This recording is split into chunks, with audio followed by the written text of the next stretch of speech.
Bismillahirrahmanirrahim. Sahabat-sahabat sekalian, saudara-saudaraku sekalian, saat ini kita tahu bahwa Indonesia dan seluruh dunia mengalami suatu wabah pandemik global berupa virus corona. Dalam terminologi atau dalam pemahaman seorang mukmin yang beriman pada Allah, maka kita harus pahami ada hal-hal tertentu yang kita bisa sikapi dengan iman. Contoh yang pertama, kita harus tahu secara akidah bahwa segala sesuatu atau takdir itu milik Allah Subhanahu wa taala. Semua ketetapan dan urusan adalah milik Allah Subhanahu wa taala, dan Allah menghendaki virus ini, corona ini, menimpa kepada siapapun dan tidak menimpa kepada siapapun, itu juga hak Allah Subhanahu wa taala. Allah Subhanahu wa taala berfirman kepada kita semua, A'udzubillahi minasyaitonirrajim, "Qul la yusibana illa ma kataballahu lana huwa maulana wa 'alallahi falyatawakkalul mu'minun." Katakanlah, sekali-kali tidak akan menimpa kami melainkan apa yang telah ditetapkan Allah untuk kami. Dialah pelindung kami dan hanya kepada Allah orang-orang yang beriman harus bertawakal. Surat At-Taubah ayat 51.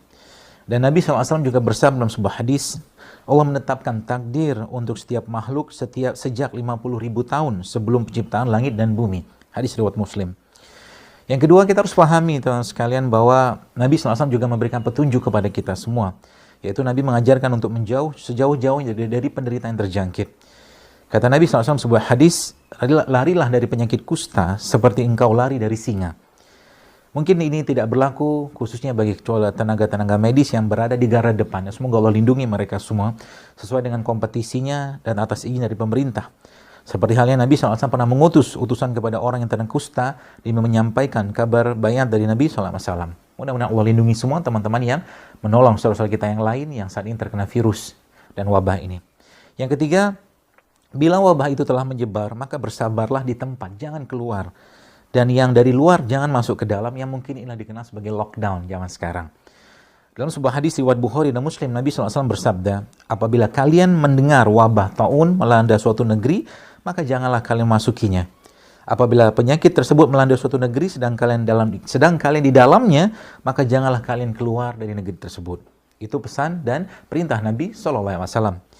Yang keempat, kita perlu juga ikhtiar, tidak hanya bersabar, tapi kita ikhtiar juga dengan tibun nabawi, dengan pengobatan Islam, yaitu dengan habatus sauda, kurma ajwa, madu, serta berkam, yang memiliki dalil khusus dalam menyembuhkan penyakit.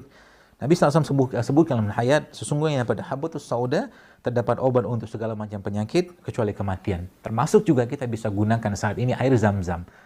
Zam-Zam dalam sebuah hadis Nabi menyampaikan, Zam-Zam liman syuri bala, bahwa Zam-Zam itu sesuai dengan apa yang kita niatkan. Maka kita minta pada Allah, kita berniat dalam hati untuk Zam-Zam tadi mencegah dari berbagai macam virus, bakteri atau benda-benda atau mikroba yang berbahaya yang masuk ke badan kita. Berkaitan dengan kurma ajwa, Nabi SAW sampaikan dalam sebuah hadis, barang siapa yang di pagi hari makan 7 butir kurma ajwa, maka dia tidak akan terkena racun dan sihir pada pagi hari tersebut. Berkaitan dengan madu, Allah Subhanahu wa taala dalam surat An-Nahl ayat 69, Nabi Allah Subhanahu wa taala sampaikan, dari perut lebah itu keluar minuman yang bermacam-macam warnanya. Di dalamnya terdapat obat yang menyembuhkan bagi manusia, sesungguhnya yang demikian itu benar-benar terdapat tanda bagi orang-orang yang memikirkannya. Dan dalam sebuah hadis lagi Nabi katakan, dari Abi Raja dari Samurah radhiyallahu anhu, Nabi SAW bersabda bahwa sesungguhnya pengobatan yang terbaik yang kalian lakukan adalah dengan cara berbekam. Itu salah satu caranya.